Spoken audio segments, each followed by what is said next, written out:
The following is a production of Florida State University's Office of University Communications.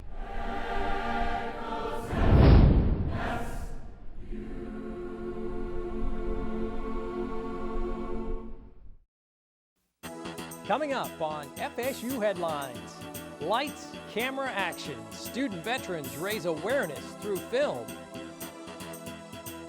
New technology brings ancient artifacts to life. And balancing college with fun at Florida State. Stay tuned for these stories and much, much more. FSU Headlines starts now.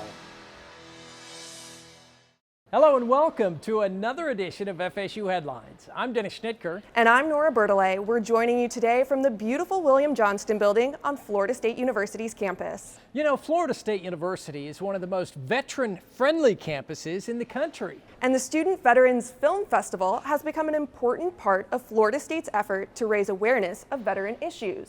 FSU Headlines reporter Mark Vaughn attended the 5th annual film festival and has more. The 5th annual Student Veteran Film Festival was a showcase of what FSU has accomplished over the years to raise awareness for veterans' issues. The film at the center of the discussion, the documentary, The Hornet's Nest. This film is more than a film. It has helped people, it has helped soldiers, it has helped Marines, it has helped their families, it has helped Gold Star families cope. It's been called digital medicine. We're just very proud. The Florida State Collegiate Veterans Association, Interfraternity Council, Panhellenic Council, and the FSU College of Motion Picture Arts chose this year's feature film to highlight veterans' issues. Several hundred people filled Florida State's Ruby Diamond Concert Hall to watch the film and then to discuss it with the film's directors. To the family members, the families are so important. This is the backbone of our country. As part of the film festival, Florida State awarded the Student Veteran Torchlight Award for Outstanding Achievement in Filmmaking to the film's directors. It's an honor to present you both with the 2015 Florida State University Torchlight Award, and our two distinguished gentlemen will present that award to you along with Professor Cohen. Thank you very much. With the award comes a $25,000 stipend designed to encourage filmmakers to address veterans' issues through cinema. That medium of film can be really impactful by way of sparking a conversation in local communities, but quite literally all over the country. As part of this year's festival, Florida State also unveiled the new Veterans Alliance Arrowhead in the Westcott building. It's a symbol of all the university is doing to be the most veteran-friendly and empowering university in the nation. For FSU Headlines, I'm Mark Vaughn. Florida State University recently rewarded one of its greatest supporters with one of its greatest honors. I want to welcome you, first of all, to this and this incredible ceremony, as I said, which recognizes the significant contributions of Ms. Ho. Tallahassee's Lucy Ho receives an honorary doctorate on the very stage where the elaborate and beautiful costumes she designed and sewed for the FSU Opera were worn in countless performances. Mrs. Ho served as the costumer of the FSU Opera for 45 years. She retired last year. She's also a successful businesswoman and restaurateur. More importantly, she greeted and mentored generations of Asian students entering FSU from abroad. Lucy's a life well lived, no question about it. Service, working, giving back. I mean, that's the thing that Lucy's done. She's never asked for accolades. She's never asked for, recognition. She's always been willing to be there, be on the front line of helping other people. And if any of our students can learn that, including all of us, a better way, we'll have a better country, a better world, frankly.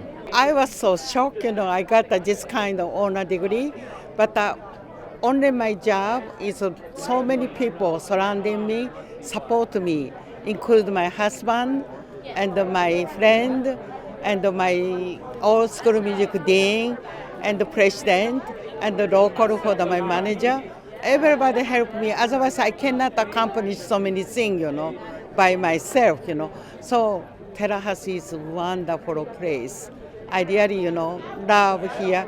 I want to continuously work more harder. The FSU Honorary Degree Committee is appointed by the president to represent the university community, and there's no doubt Lucy Ho is a wonderful example of service to the community. She absolutely is, Nora, and I just love that story. Meanwhile, a gathering of family, friends, and colleagues pay tribute to a pioneer of Florida State University's medical school. By the power vested in me by the Florida State University Board of Trustees, I hereby name the Darrell Peden Auditorium.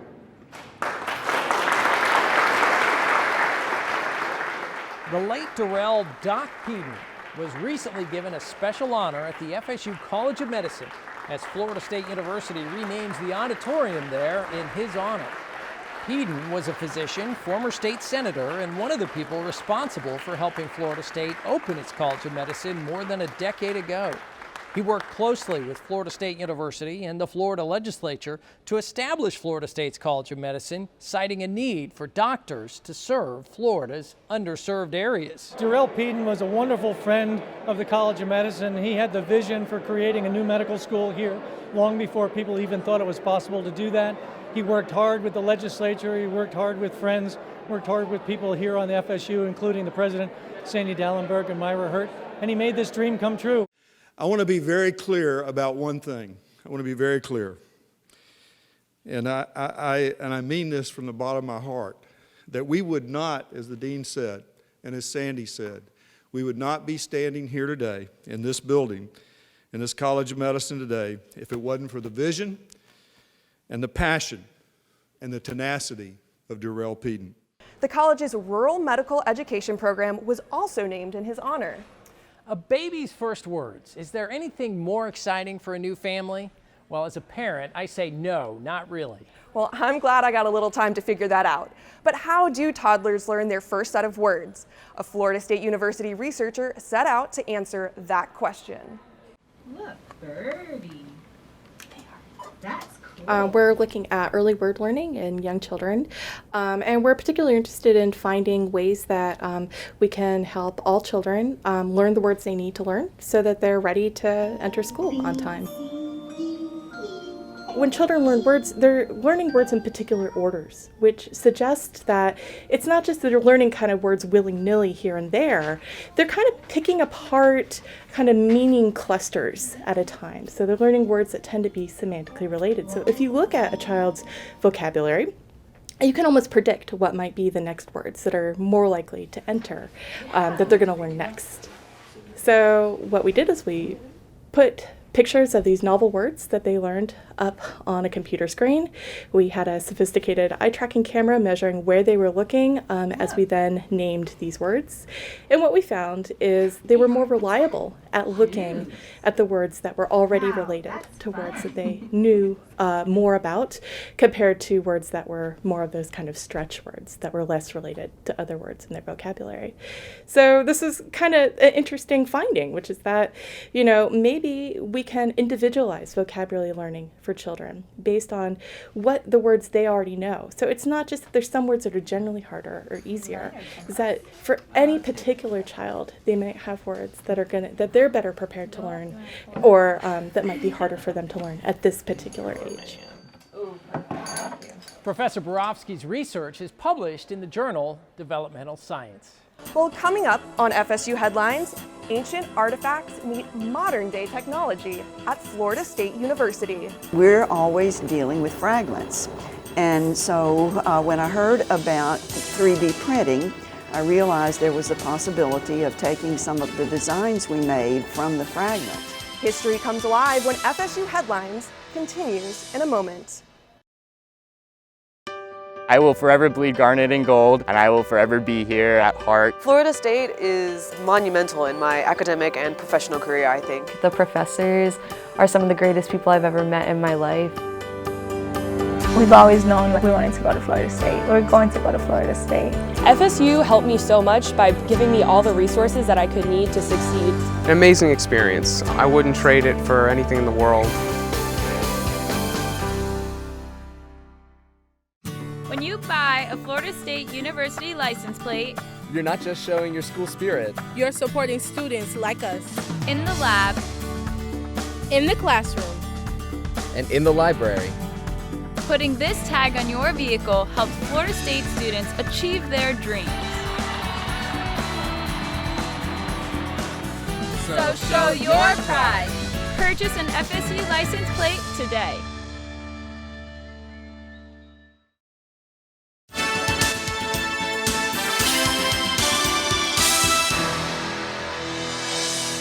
Welcome back to FSU Headlines. I'm Dennis Schnitker. And I'm Nora Bertollet. Florida State's world-renowned archaeologist and history professor Nancy DeGrumman has discovered a new way to share her work. Mixing artifacts from ancient Italy with modern-day technology, DeGrumman has teamed up with the Florida State University Museum of Fine Arts to give the public a trip back in time.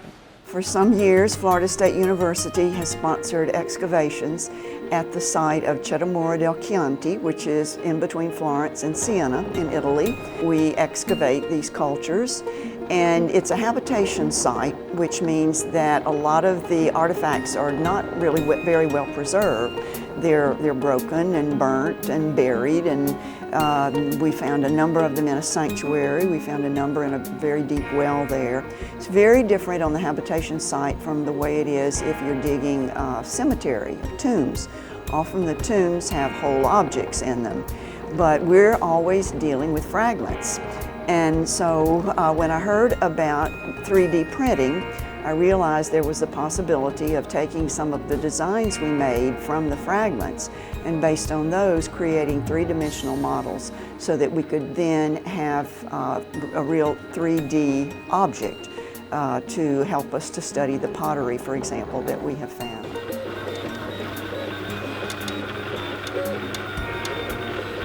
When we have these designs that we can put into a printer, we can have the object anywhere in the world, actually. So this is a great boon for our research. We can study these objects here in Florida that we excavated there in Italy. He prints them in parts, so you have to weld the parts together. Okay. And after you weld them, you have to sand it down. I've realized we could work with pottery very quickly. These are small objects. We don't need a really big printer yet. We're not ready to print, the equivalent of ancient chariots, for example. But I think we can move on from this to work on bigger objects and different kinds, diverse objects. And the thing about the pottery is that in my field, every site has pottery. So it means that we can do comparisons with other people's pottery. Literally, the sky's the limit. There are thousands and thousands of pots out there waiting to be printed. Professor DeGrumman turned to the College of Fine Arts Facility of Arts Research to bring the ancient pottery back to life. For more information on the multidisciplinary collaboration, visit news.fsu.edu. Well, Italy is just one of the many countries around the world where Florida State University students rep the garnet and gold while studying abroad. Okay, so that's perfect because most of our courses could count at least for the international affairs. That's awesome, okay. Each fall, the Student Union Green on FSU's main campus transforms into a market for international education. The annual Study Abroad Fair grants students the convenience of learning about the multitude of academic programs abroad, as well as speaking one-on-one with former participants about their experience. Also present, the resident directors of Florida State's study centers in London, Florence, Panama, and Valencia. We are one of the top programs for two reasons. One is our history and the years we've been doing it, and the second one is the quality. And that says it all. The quality in academics, the quality in housing, the quality in taking care of the students. Can you imagine going to the battlefields of World War I and you're studying 20th century Europe? Can you imagine walking down Whitehall and the Houses of Parliament doing British history? Walking around Bloomsbury if you're reading Mrs. Dalloway and you're studying Virginia Woolf? Going to the theatres if you're a theatre student, or to Citibank or Lloyd's Insurance Building if you're a business major? The galleries, the art galleries of London if you're an art history major? I mean, what's not to love about using London as your textbook? The city becomes your textbook. We spend about a third to a half of our class time in the classroom. The rest of the time we're out and about. And you're reading the streets of London. They are your textbook. We deconstruct. Why was Buckingham Palace built like that? What was the purpose of the balcony? When did they build it? Why did they build it? What were they hoping to achieve? What's it used for? That's reading a site, a monument, a building as a textbook. deconstructing it and adding it to your store of knowledge. So why do we have a fair? So that we can talk about stuff like this and you can find out why you should come. Each year, FSU's international programs grow by hundreds of new students, helping make the university's International Programs Department consistently ranked as one of the top 15 of U.S. study abroad programs. Florida State University's Cultural Campus in Sarasota recently hosted a groundbreaking exhibit. The Back and Forth exhibit is not only a sign of the two campuses strengthening their ties through the Masters in Museum and Cultural Heritage Studies program available at the Ringling campus, but also in continuing to develop new ways to collaborate.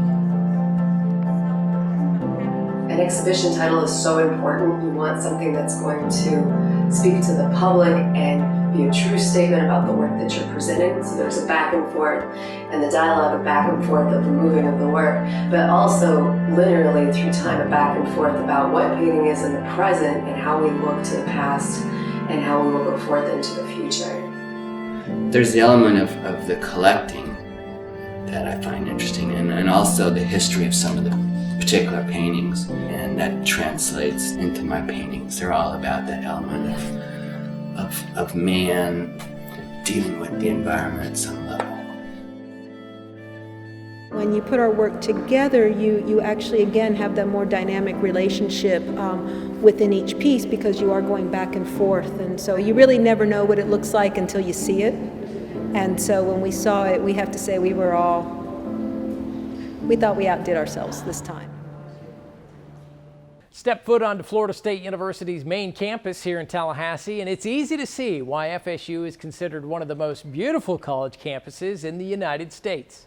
From the diverse architectural styles, numerous statues and benches, to the moss-covered oak trees, tropical palms, succulent jasmines, angel trumpets, and abundance of flowers and gardens, it's apparent every portion of FSU's campus has a rhyme and reason. There are nods to the history of FSU, and the blossoms of seasonal fruits, flowers, and other flora is visual recognition of the careful planning by the team of groundskeepers and landscapers. So you have to have the basics, the soil, the plant material, and now we have the expertise, but it doesn't work without the team. You know, the team has to be all together. It's all those people that you don't see, the hidden, behind the scenes, and any part of that team that breaks apart, it sends it off the rail a little bit. And that's what we were talking about with, for example, we need the irrigation, we need the planting crew, we need the groundskeepers and the maintenance and waste management, the guys that pick up the trash, and you give them the respect that they earn. I'm very proud of them, and a pat on the back, and let's just keep on going. We've got a lot of things to do. We've barely touched the surface. We've got Innovation Park still out there that we need to concentrate on. We've got handicap accessibilities that we need to work on. So we barely scratched the surface. And Nora, in fact, the Florida State University campus was recently named one of the most beautiful in the country by House Beautiful, and we do not disagree. Well, Florida State University added 2 more beautiful buildings to its architectural history this summer with the new Dorman and Deviney residence halls. The Jacobean-style buildings were given a special dedication ceremony during Parents' Weekend. President John Thrasher and Vice President for Student Affairs Mary Coburn were part of the dedication ceremony of the new residence halls. Each hall has 6 floors and features 2-room suites and common laundry rooms, kitchen, and study areas. They replaced the old Dorman and Deviney halls built in 1952 and named after Olivia Dorman and Esda Mae Deviney, who were both longtime faculty and administrators at FSU's institutional predecessor, the Florida State College for Women. 2 additional halls are currently under construction on the site where the old Dorman and Deviney once stood. Florida State University's College of Education is recognized for its leadership and innovation in preparing the next generation of teachers and professors. And each fall, the college gears up for Parents' Weekend with a week of events dedicated to the hard work of the department's students, faculty, and staff. Talking about employment conditions of Black collegiate men. The College of Education Week kicked off with the Dean's annual symposium. This year's panel discussion was a collaborative effort with Florida A&M University's College of Education and focused on innovation for Black males and their post-secondary success. During the week, FSU's College of Education also shows off how it's using technology and research to support and enhance teaching and learning. There's a multitude of other, topic areas. There's opportunities to be able to engage with faculty, learn about, best practices for research and things of that nature. And I think really the main focus and goal is really just to be able to share with the university what it is that we're passionate about, the work that we do, and kind of the issues that we're trying to tackle within the context of education. And that could be K through 12 or post-secondary. We wanted events and opportunities to engage our alumni, to engage our students, to engage our faculty and our staff. We hope it will be something that will bring people back on a regular basis, that our students will feel they're part of our education community and our education family, and that this will start for them a long history of coming back and engaging with us and letting us know what they're up to and how they're making a difference in the world. Coming up next on FSU Headlines, it's showtime. Florida State University students put on a high-flying and thrilling performance.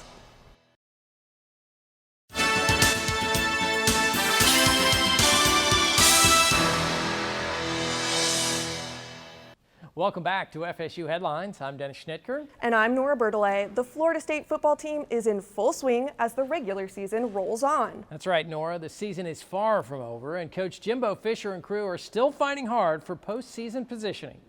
FSU Headlines reporter Mark Vaughn joins us now with a look at the remaining schedule for the Noles and what it could mean for the postseason. Mark? Hey guys, the Florida State Seminoles football team has enjoyed tremendous success over the past 3 seasons. But this year, unfortunately, they'll have to redefine what success looks like. The Seminoles have lost 2 games in a regular season for the first time in a long time. Clemson has locked up the ACC Atlantic Division with the victory over the Noles, so the Seminoles can't play for the ACC crown this year, but that doesn't mean they don't have some things to accomplish, namely going to a great postseason bowl.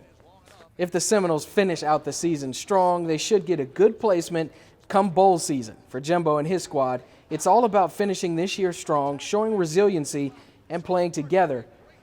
Onto the soccer field, and the Seminoles have a lot to celebrate after winning their 3rd straight ACC championship. Seminoles taking down Virginia in the championship match in North Carolina, a hard-fought win that went down to penalty kicks, and what a finish by Florida State. In penalties, both teams made their first 6 tries before a crucial FSU stop, and then the winner by Berglund Thorvaldstadter. The Noles taking home the ACC title 7-6 on PKs, and they'll move on to the NCAA tournament as the #1 seed, looking to defend their national championship from a year ago. All right, let's take it indoors, and it's the volleyball team marching toward the postseason. The team with key wins over ACC foes Virginia, Virginia Tech, Boston College, and Syracuse to keep pace in the ACC. They'll be looking to make some headway in the NCAAs after a big year last season that ended a little bit earlier than expected. They only have 2 ACC losses heading into the tail end of their season throughout the month. To keep up with the action, of course, you can go to Seminoles.com. All right, guys, that's going to do it for sports. We're going to send things back to you. All right, Mark, thanks for that update. One of FSU's most unique campus landmarks is the giant garnet and gold circus tent. FSU's Flying High Circus is one of the university's oldest student-run traditions. Take a look. Ladies and gentlemen, boys and girls, let me introduce you to FSU's Flying High Circus. Be amazed, be amused, and be mystified by this community of talented students right here at FSU. This team of student artists brings passion and originality to the fans under the garnet and gold tent.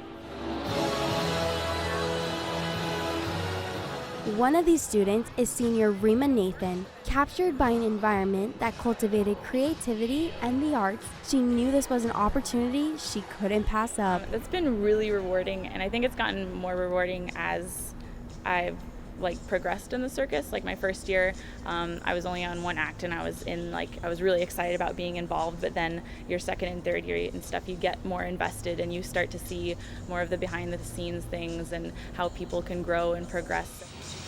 The tightrope, trapeze, and cloud swings these students perform on aren't that old, but the traditions that have been established in the program go back nearly 70 years. FSU's first circus director, Jack Haskin, founded this small community within the university in 1947. The circus program was created to give men and women a joint activity on campus as Florida State transitioned from the former Florida State College for Women and into Florida State University. All these years later, and the Flying High Circus is one of the oldest and most unique collegiate traditions in the country, and it represents one of only 2 collegiate circuses in the United States. We're traditional in some elements, in some of the acts that we do, and we're non-traditional in other elements. And it's really just what works for us. We're in this environment, we're in this college environment. I think that shapes how we perform. And this production is all about the students. They work year-round to perfect tricks, create costumes, and maintain a safe and fun environment. It's a learning experience they can take from the circus tent and into life. As part of the university and part of the educational goals served within being a department of the university, it allows us to kind of enhance the experience of the student. Having that balance, circus has really taught me that it's important to study and have a social life and have a life where you make sure that you're not sitting on the couch all day and you're actually working out and stuff. So it's really taught me how important balance is in life, and I think because of that it's almost helped me do better in school. Whether it's juggling on a wire or swinging high above the crowd, teamwork is key to this circus's success. After a successful fall season, it's time to switch gears and prepare for a big spring 2016 showcase. For FSU Headlines, I'm Alexia Gonzalez. Keep up to date with upcoming performances at circus.fsu.edu. That's going to do it for this edition of FSU Headlines, but you can see more news from Florida State University anytime at Florida State 24/7.